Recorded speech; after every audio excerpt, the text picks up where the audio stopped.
Hotel కు పోతే చాయ్ సపరిస్తాం, ఆకలి అయితే 2 బిస్కెట్లలో ముంచుకొని తింటాం. ఇక ఇడ్లో దోశో పూరో తినుడే పొద్దుగాల.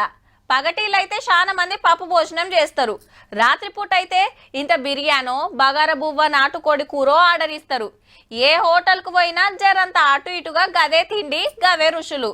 ఎరైటీగా తినాలే పల్లె లెక్క ఉండాలనుకునే పట్న పోళ్లకు మంచి అడ్డ తయారైందబ్బా. చలో మనం గిన పోదాం పాన్రి.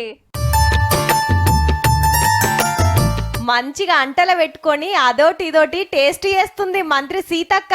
ఇప్ప పూల లడ్డూలు, ఇప్ప చాట్ మసాలా, ఇప్ప బూరెలు, ఇప్ప చాయ్, ఇప్పంబలి, జొన్న రొట్టె, తీరొక్క ఆకుకూరలు ఇట్లా 20 తీర్ల వంటలున్నాయబ్బా. అన్ని సుత గిరిజనులే. అట్లా అని ఆదిలాబాద్ లో అనుకునేరు.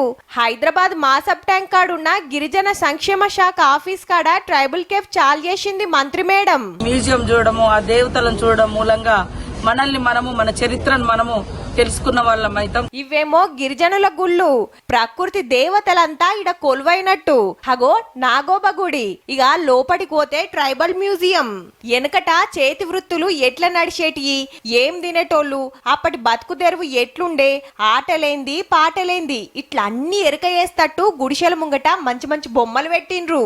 ఇదైనాక గోండుల మీద బుడ్డ సినిమా.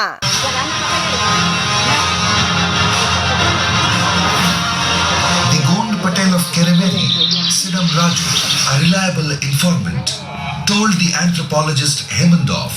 ఇక తిరిగి తిరిగి అలిసిపోతే గుడిసెల కింద కూసోని కమ్మటి వంటలు రారి రారి అని పిలుస్తున్నాయి. ఇలా పిల్లలు రక్తహీనత ఉంటుండ్రు.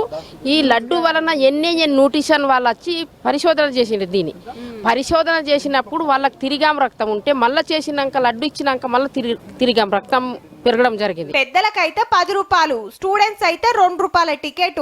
ఓ పారి అట్లా పోతిరా అంటే అడవి బిడ్డల జీవితాలు చూడొచ్చు, అలా కట్టుబొట్టు తెలుస్తది, ఎరైటీ రుచులు తినొచ్చు. చూడుర్రి మరి ఈలైతే.